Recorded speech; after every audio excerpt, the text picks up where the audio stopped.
Hello everyone, welcome to eLearnSpace.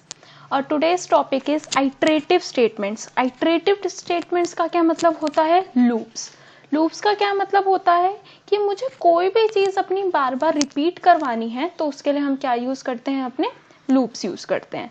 For example मुझे अपनी counting print करवानी है 1 to 10. एक तरीका क्या है कि मैं नॉर्मली अपना प्रिंट स्टेटमेंट 10 टाइम्स करवा दूँ, बट क्या वो चीज़ एक्यूरेट है? नहीं. तो इसके जगह पे हम क्या यूज़ करते हैं? लूप्स यूज़ करते हैं. पाइथन में हमारे पास दो तरीके के लूप्स होते हैं. फर्स्ट होता है हमारा फॉर लूप एंड सेकेंड होता है हमारा व्हाइल लूप. अगर आपने कोई और प्रोग्रामिंग लैंग्वेज पढ़ी होगी तो उसमें आपने डू व्हाइल लूप भी पढ़ा होगा, बट पाइथन में डू व्हाइल लूप नहीं होता है. सिर्फ फॉर लूप और व्हाइल लूप दो तरीके के लूप्स होते हैं. सबसे पहले हम पढ़ते हैं कि फॉर लूप क्या होता है एक्चुअल में, कि हम फॉर लूप क्यों यूज़ करते हैं और ये कैसे यूज़ होता है. तो आइए सबसे पहले समझते हैं फॉर लूप क्या होता है. बेसिकली कि इसमें हमारा सिंटेक्स पहले हम देखते हैं कि क्या सिंटेक्स यूज़ होता है. For each element in sequence, इसमें भी कॉलन लगता है. फिर उसके बाद हम इंडेंटेशन डू सम एक्शन, यानी कि कोई ना कोई एक्शन परफॉर्म होगा. अब सबसे पहले समझते हैं कि सीक्वेंस का क्या मतलब होता है, कि हम सीक्वेंस क्यों यूज़ करते हैं. सीक्वेंस का क्या मतलब होता है कि वो कोई भी स्ट्रिंग हो सकती है, कोई भी लिस्ट हो सकती है, कोई भी रेंज हो सकती है. रेंज यानी कि कुछ भी नंबर्स हो सकते हैं, एक टपल हो सकती है, सेट, या फिर कुछ भी एज सच कोई भी वैल्यू हो सकती है. उसको हम क्या बोलते हैं? अपनी स्ट्रिंग सीक्वेंस बोलते हैं. तो एक छोटा सा एग्जांपल ले लेते हैं समझने के लिए कि मतलब क्या होता है, फॉर लूप को हम एग्जीक्यूट कैसे करते हैं. अब फॉर लूप में हम क्या यूज़ करेंगे? अपना रेंज यूज़ करेंगे यूजुअली, या फिर उसके बिना भी हम वर्किंग कर सकते हैं. अब देखो हम कैसे करेंगे. फॉर एग्जांपल मुझे क्या करवाना है, मैंने एक नेम प्रिंट करवाया है, उसमें जितने भी करेक्टर्स है 1 by 1 मुझे वो प्रिंट करवाने हैं. तो उसके लिए मैंने यहाँ पे क्या लिया, अपनी एक स्ट्रिंग ले ली, यहाँ पे मैंने एक नेम लिख दिया. अब मुझे क्या करना है, इसका एक एक एलिमेंट प्रिंट करवाने. तो मैंने यहाँ पे क्या लिखा, for x in S. X का क्या मतलब हुआ कि वो क्या है, एक करेक्टर है. x क्या है मेरा, एक करेक्टर है. और इस पूरे लूप का क्या मतलब हुआ मेरे, for each character in string s. मैंने स्ट्रिंग का क्या नाम दिया, s दिया है. अब जो भी मैं अपने हैश में लिखती हूँ उसका क्या मतलब हुआ, वो कमेंट हुआ. अब मैं यहाँ पे क्या करवा दूंगी, अपना प्रिंट करवा दूंगी x. तो अब हम सबसे पहले इसे सेव कर लेते हैं, जहाँ पे भी आपको कन्वीनियंट लगे आप वहाँ पे इसे अपना सेव कर सकते हैं जाके. हमने क्या किया, test.py के नेम से इसे सेव कर दिया. अब हम इसे रन करेंगे जैसे हमने अपनी लास्ट वीडियो में रन करा था. हम यहाँ पे क्या लिखेंगे, py देन test.py. और अब देखो इसने क्या किया, एक एक एलिमेंट अपना प्रिंट करवा दिया. अगर मैं यहाँ पे लिख देती comma and equals to space, अब मैं इसे अगर रन करवाती तो देखो ये क्या करता है, एक एक एलिमेंट के स्पेस के साथ करता. अब यहाँ पे नेम के बीच में जो स्पेस आ रहा था ये भी लूप के अंदर कंसीडर होगा एज अ वन करेक्टर. क्यों? क्योंकि ये क्या कर रहा है, एक एक करेक्टर ले रहा है. पहले टी लिया, फिर डब्ल्यू, फिर आई, फिर ये क्या करेगा, एल तक जाएगा. आई होप आपको अब समझ में आया होगा थोड़ा बहुत कि किस अकॉर्डिंग अपनी वर्किंग करता है. हम एक और प्रोग्राम करके देखते हैं. अब मुझे क्या करना है, find length of a string without len function. मुझे क्या करना है, विदाउट अपना लेन फंक्शन यूज करे अपनी स्ट्रिंग प्रिंट करवानी है. तो अब मैं क्या करूंगी, यहाँ पे मैंने क्या किया, एक फिर से नेम ले लिया यूजर से. आप चाहे तो इनपुट भी करवा सकते हैं, कोई प्रॉब्लम नहीं है. अब मैं यहाँ पे क्या करूंगी, काउंट मैंने एक वेरिएबल लिया और इसे किससे डिनोट कर दिया, 0 से. अब फिर से मैंने यहाँ पे ये किया, फॉर एक्स इन एस, यानी कि फॉर ईच करेक्टर. अब मैं यहाँ पे क्या करूंगी, काउंट प्लस इक्वल्स टू 1, ये किसके इक्वल हुआ मेरे, count equals to count plus 1। ये मैंने आपको टाइप्स ऑफ ऑपरेटर्स के टाइम पे समझाया था कि ये किस अकॉर्डिंग वर्क करता है और इसका मतलब क्या होता है। अब मैं यहाँ पे क्या करवा दूंगी, अपना प्रिंट करवा दूंगी, अपना एक्स प्रिंट करवा दूंगी अगर मुझे प्रिंट करवाना है। और अब लूप के बाद अब मुझे क्या करवाना है, एक अपना नॉर्मल एक आउटपुट चाहिए। अगर मैं विद इन अ लूप कोई भी चीज प्रिंट करवाऊंगी तो जब तक मेरा लूप चलेगा वो तब तक प्रिंट होगा। अब मुझे अगर काउंट प्रिंट करवाना है तो वो मैं सबसे एट द एंड प्रिंट करवाऊंगी, तो इसलिए हम यहाँ पे सबसे एट द एंड करेंगे। द नंबर ऑफ कैरेक्टर्स, और मैंने यहाँ पे क्या कर दिया, काउंट करवा दिया। अब हम अगेन इसे रन करेंगे तो देखो इसने क्या किया, काउंट प्रिंट करवा दिया। अगर मुझे नहीं चाहिए तो मैं इसे रिमूव कर दूंगी, अब भी वर्किंग हो जाएगी। अब अगर मैं ये भी यूजर से लेती हूँ तो ये भी हो सकता है। अगर मैं यहाँ पे कर देती इनपुट में एंटर योर नेम, तब भी ये वर्किंग कर देता। अब उसने मुझसे नेम पूछा, मैंने यहाँ लिख दिया बन्नी, तो अब इसने मुझे क्या बोल दिया, इसमें कितने कैरेक्टर्स हैं, 5 कैरेक्टर्स हैं। आई होप ये चीज़ आपको समझ में आई होगी कि किस तरीके से करते हैं। ऐसे ही हम कर सकते हैं कि मेरी जो भी लिस्ट है उसमें कितने नंबर ऑफ वेरिएबल्स हैं, उसको भी मैं प्रिंट करवा सकती हूँ। यहाँ पे मैंने ले लिए अपने वेरिएबल्स ले लिए लिस्ट में। अब प्रिंट करवाने के लिए मैंने क्या किया, फॉर एक्स इन L1, यानी कि for each element in the list L1। अब मैं यहाँ पे क्या करवा दूंगी, प्रिंट अपना x करवा दूंगी। x क्यों प्रिंट करवा रही हूँ मैं, क्योंकि वो एक एक एलिमेंट को पकड़ रहा है अपना। पहले वो क्या करेगा, इसमें से देखेगा कि कितने नंबर ऑफ क्या करेगा, x को लेगा, सबसे पहले 1 ले लिया उसने एलिमेंट, फिर क्या करेगा वो उसका इंक्रीमेंट करके नेक्स्ट एलिमेंट पे चला जाएगा। फॉर लूप में क्या होता है, मुझे अपना इंक्रीमेंट नहीं करवाना पड़ता, वो नॉर्मली अपनी वर्किंग कर देता है। अब मैं यहाँ पे करवाऊंगी तो इसने दे दिए एलिमेंट्स। आई होप ये चीज़ अब आपको समझ में आ गई होगी। अब मुझे क्या करवाना है, एंटर करवानी है एक स्ट्रिंग और इंडेक्स वाइज उसको प्रिंट करवाना है। पहले यहाँ पे लिख देते हैं हम क्या वर्किंग करेंगे, enter string from keyboard and print index wise मुझे प्रिंट करवाना है। अब मैंने यहाँ पे s ले लिया, यहाँ पे मैंने क्या लिया, इनपुट लिया। इनपुट बाय डिफॉल्ट क्या होता है, स्ट्रिंग ही होता है। यहाँ पे मैंने लिखा एंटर सम स्ट्रिंग, जो भी मुझे अपनी स्ट्रिंग एंटर करवानी है उसके लिए मैंने यहाँ लिख दिया। मैंने यहाँ पे इनिशियलाइज क्या करवा दिया, i को 0 से करवा दिया। ये आगे मैं आपको बताऊंगी कि हमने यहाँ पे आई क्यों यूज़ किया। फिर मैंने वैसे यूज़ किया फॉर एक्स इन एस, यानी कि for each character in S. अब मैंने यहाँ पे लिख दिया print the character present at i क्या कर रहा है, इंडेक्सिंग का काम कर रहा है, कॉमा इंडेक्स इज x। अब मैं यहाँ पे क्या करवा दूंगी, i प्लस इक्वल्स 1 करवा दूंगी। अब हम इसे रन करके देखते हैं। अब इसने मुझसे पूछा, मैंने यहाँ पे एंटर कर दिया हेलो। तो अब ये क्या कर रहा है, 0 इंडेक्स पे जो भी प्रेजेंट था एट 0 इंडेक्स इज h, ये क्या करेगा, इंडेक्सिंग। मैंने आपको इंडेक्सिंग अपने स्लाइस ऑपरेटर में समझाई थी। अगर आपने स्लाइस ऑपरेटर की वीडियो नहीं देखी है तो प्लीज़ आप पहले उसे देख लीजिएगा, डिस्क्रिप्शन बॉक्स में मैं आपको उसका लिंक प्रोवाइड करवा दूंगी।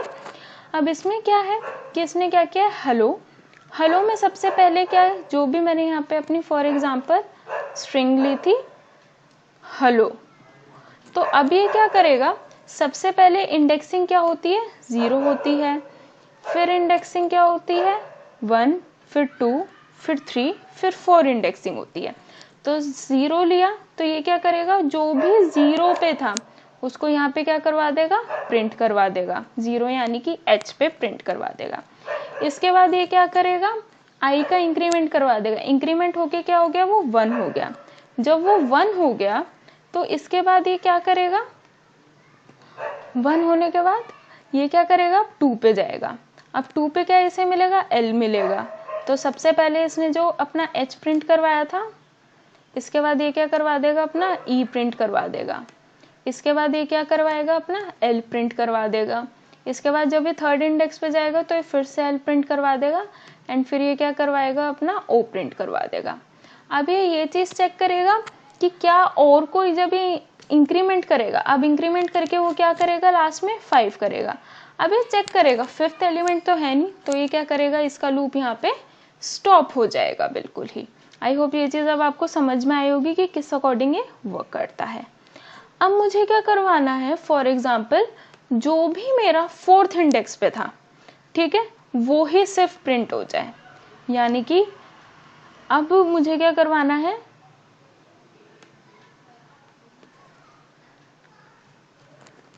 Print from fourth index onwards, यानी कि जो भी फोर्थ इंडेक्स के बाद होगा ये उसको प्रिंट करवा देगा। तो अब मैं यहाँ पे क्या करूँगी, अब मैं इफ़ का भी यूज़ करूँगी, यानी कि मैं अपनी कंडीशनल स्टेटमेंट का यूज़ करूँगी। लास्ट वीडियो में मैंने आपको समझाया था कि कंडीशनल स्टेटमेंट किस अकॉर्डिंग अपनी वर्किंग करती है। तो यहाँ पे मैंने क्या यूज़ किया, if i greater than equals to 4। तो अब हम देखते हैं कि किस अकॉर्डिंग वर्क करेगा। तो हमने वही चीज़ कर दी, यहाँ पे सब कुछ वैसे का वैसा ही रहा। अब हमने इसमें क्या किया, कंडीशन लगा दी कि पहले तो वो लूप चलाएगा ही चलाएगा, फिर वो इंडेक्सिंग चेक करेगा। अगर इंडेक्सिंग 4 या 4 से ज़्यादा है तो ही वो कोई वेरिएबल प्रिंट करवाएगा, अदरवाइज वो कोई वेरिएबल प्रिंट नहीं करवाएगा। तो अब हम इसे रन करके देखते हैं। यहाँ पे हमने अगेन रन किया, यहाँ पे मैंने लिखा अपना गुड मॉर्निंग।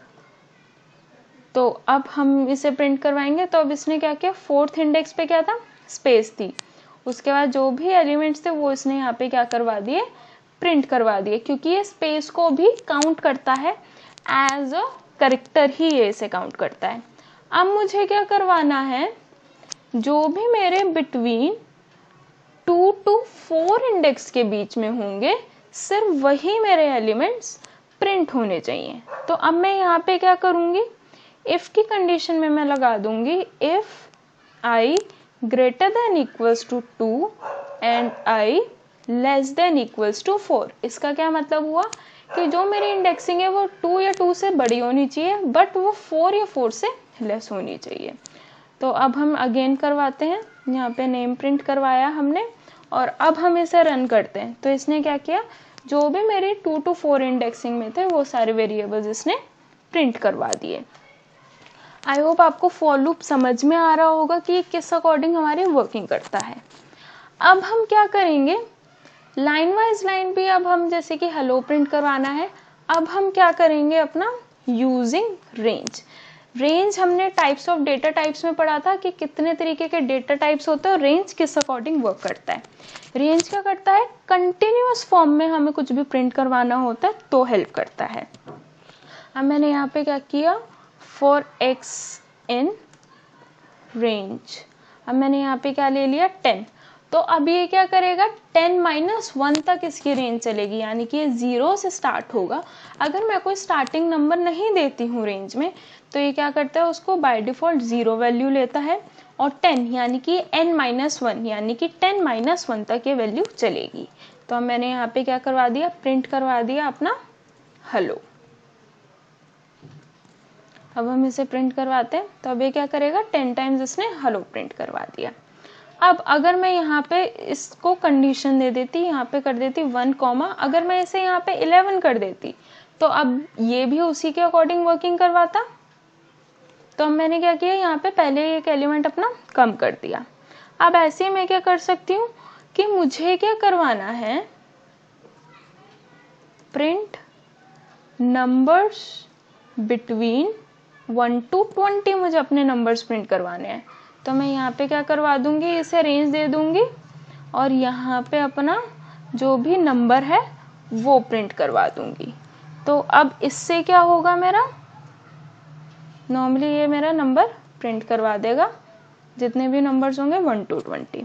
अच्छा, अब इसमें से मैंने क्या करती हूँ कि जितने भी मेरे ऑड नंबर्स हैं वो प्रिंट हो जाए। तो उसके लिए मेरे पास दो तरीके हैं। एक तो तरीका है कि मैं अपना कंडीशनल स्टेटमेंट यूज कर दूं, इफ x mod 2। मैंने mod क्यों यूज करा, क्योंकि रिमाइंडर के लिए पहले वो क्या चेक करेगा कि रिमाइंडर चेक करेगा, अगर उसका रिमाइंडर नॉट इक्वल्स टू 0 हुआ तो वो क्या करवा देगा, अपना x प्रिंट करवा देगा। तो अब देखो इसने क्या किया, जितने भी मेरे ऑड नंबर्स थे वो सारे प्रिंट करवा दिए। ये तो एक तरीका हुआ। अब दूसरा मैं क्या कर सकती हूँ, फॉर लूप के विद इन ही कर सकती हूँ। मैं यहाँ पे क्या दे दूँ, इसे इंक्रीमेंट के लिए दे दूँ। मैंने यहाँ पे अपनी स्टेप वाइज वैल्यू डिसाइड कर दी। तो अब ये क्या करेगा, जो भी मेरे इंडेक्सिंग पे होगा, यानी कि ये क्या कर रहा है, पहले 0 फिर 2 फिर 4, ये +2 का चल रहा है। तो ये क्या करेगा, ये स्टेप वैल्यू हो गई, यानी कि कितने का मुझे इंक्रीमेंट करवाना है उस चीज के लिए भी। अब मुझे अगर क्या करवाने हैं, नंबर्स मुझे अपने सारे रिवर्स ऑर्डर में प्रिंट करवाने हैं, तो देखो मैं किस अकॉर्डिंग कर सकती हूँ। मैं यहाँ पे क्या करवा दूंगी, अपनी रेंज दे दूंगी ऐसे 20, (0, -1। -1 यानी कि मैं क्या करवा रही हूँ, नेगेटिव इंडेक्सिंग करवा रही हूँ, नेगेटिव स्टेप वैल्यू दे रही हूँ। नेगेटिव स्टेप वैल्यू भी हमने अपने स्लाइस ऑपरेटर में पढ़ी थी कि किस अकॉर्डिंग वर्किंग करती है। तो अब ये क्या करेगा, देखो रिवर्स में प्रिंट करवा दिए।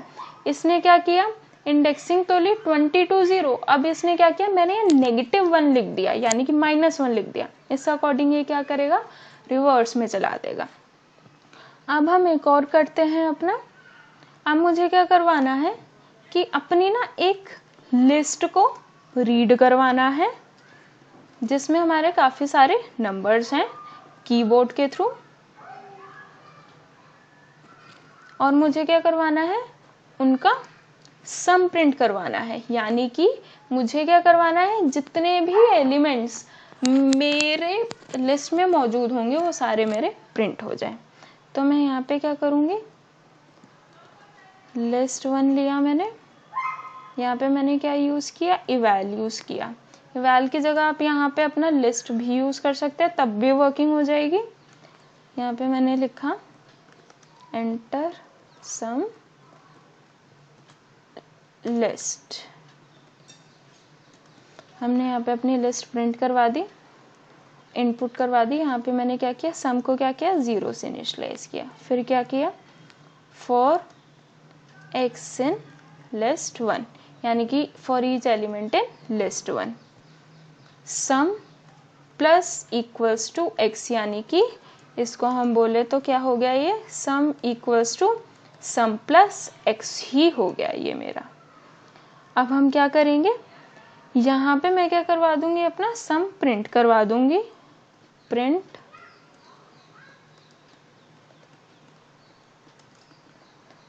द सम इज कॉमा सम।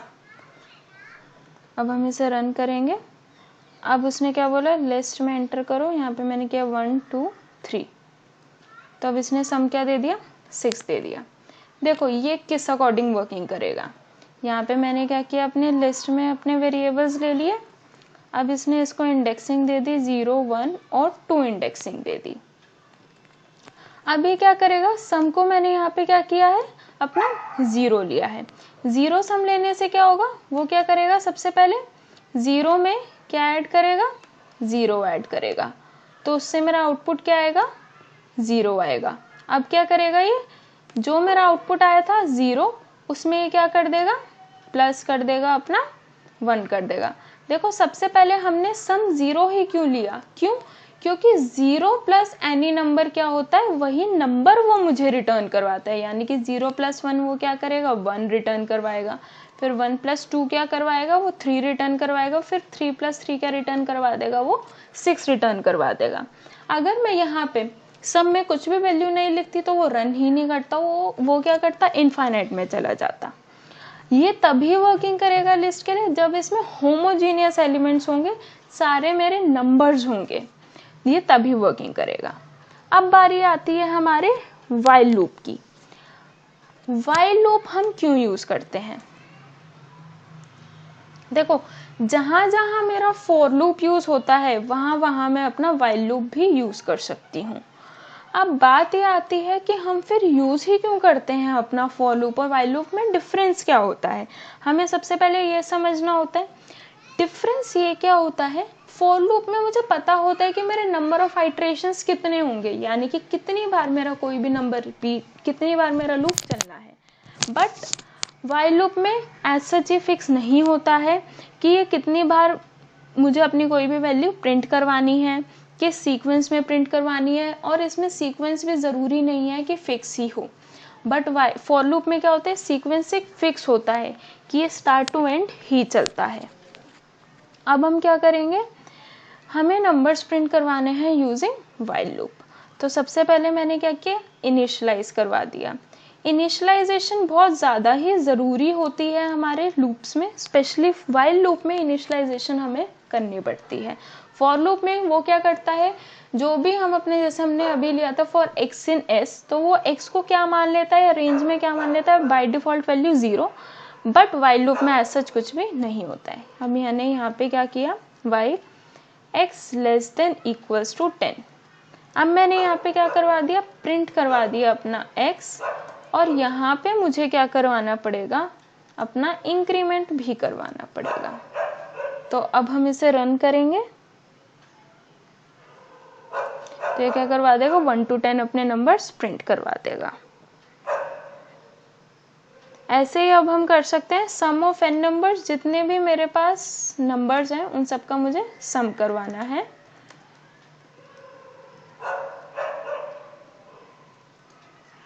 इसके लिए हम क्या करेंगे, यहाँ पे हमने अपना इंटीजर वैल्यू लिया। इतना ध्यान रखना है जब भी हम अपने व्हाइल लूप या फॉर लूप की बात करते हैं तो जो लूप्स में हम वैल्यू लेते हैं वो इंटीजर वैल्यू ही होनी चाहिए। हम इसमें अपनी फ्लोट वैल्यू या कॉम्प्लेक्स नंबर नहीं यूज कर सकते हैं। यहाँ पे मैंने क्या यूज किया, इनपुट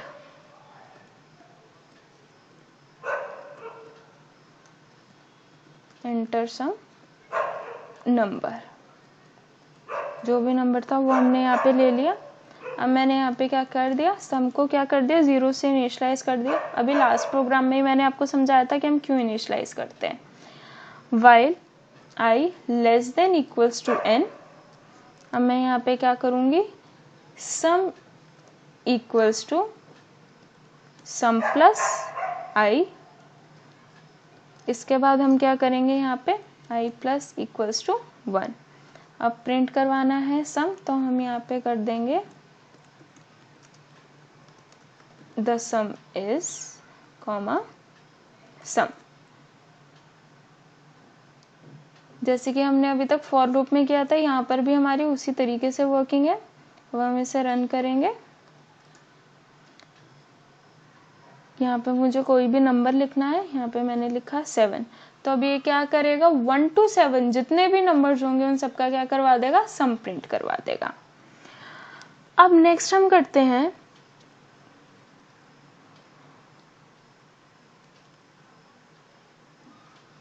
कि हमने यहाँ पे क्या किया, कोई भी अपना नेम प्रिंट करवा दिया। अब मुझे क्या करवाना है इसमें कि जो भी मैंने यहाँ नेम प्रिंट करवाया है, जब तक वही नेम नहीं आता अनटिल अनलेस ये वो प्रिंट नहीं करवाएगा। जैसे कि यहाँ पे मैंने क्या लिया, अपना